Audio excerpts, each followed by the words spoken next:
This video is about sensory issues and the aggression that is tied with it. The central nervous system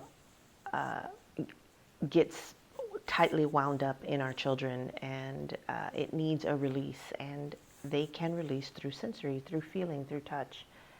And so I put my kids on a sensory diet. What is a sensory diet?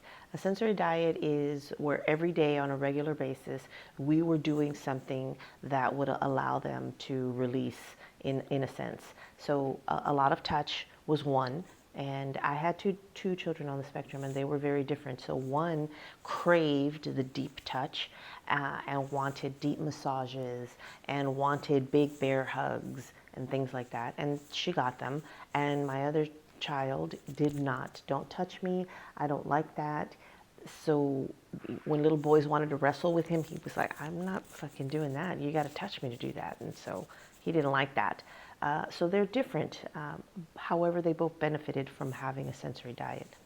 So I would get big bowls of beans, like dried beans or dried pasta, or sometimes cooked pasta if you want to do that. Where they would just put their hands in it, they could put their feet in it, and you will notice how they just want to get into the bowl or into the tray or whatever it is that you have it in.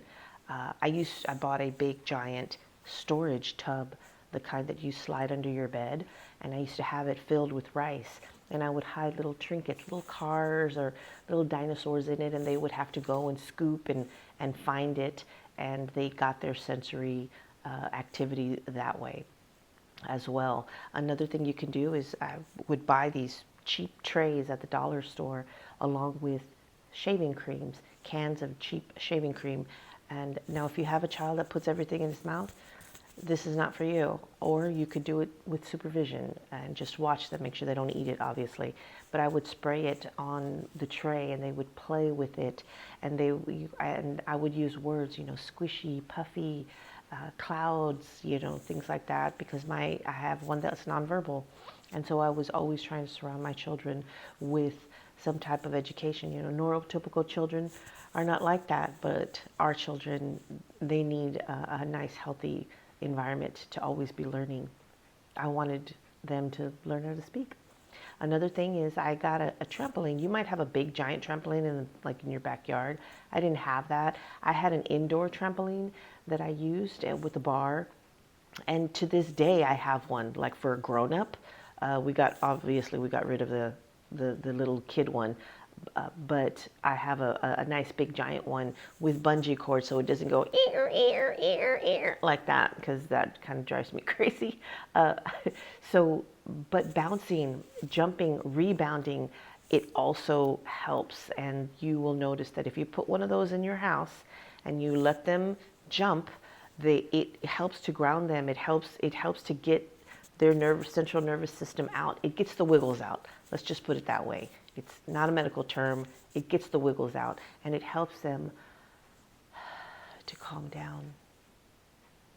And it'll give you a moment, and it'll give them a moment of peace. It's not going to give you hours and hours for you to, do X, Y, and Z. But if you do it every day, it'll get better, and then your kids will know. I remember we did shaving cream one time, and for both of them.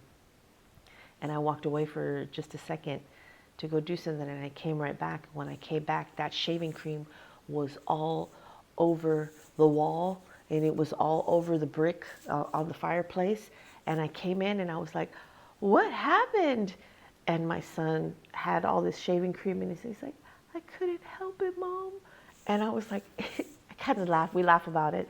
And I said, it's okay. He couldn't help it. He couldn't help it. That told me that not only did he like this activity, but that it felt good to him, and he just kept going, and he just kept, so, watch your children as they do this, because they might get it everywhere. Maybe do it out on the patio or in the backyard so they don't make a mess in your house. After that incident, we never did it inside the house again. Again, we would go outside. We would go outside and we would do it out there. And so it was okay to make a little bit more of a mess. but expect that. If you give this to your children, a sensory diet on a regular basis, you will see that it calms their central nervous system, and they're a little more calmer, and it helps them. It helps them on the inside. So I hope this helps. If you have any questions, leave it in the comments. Thanks so much.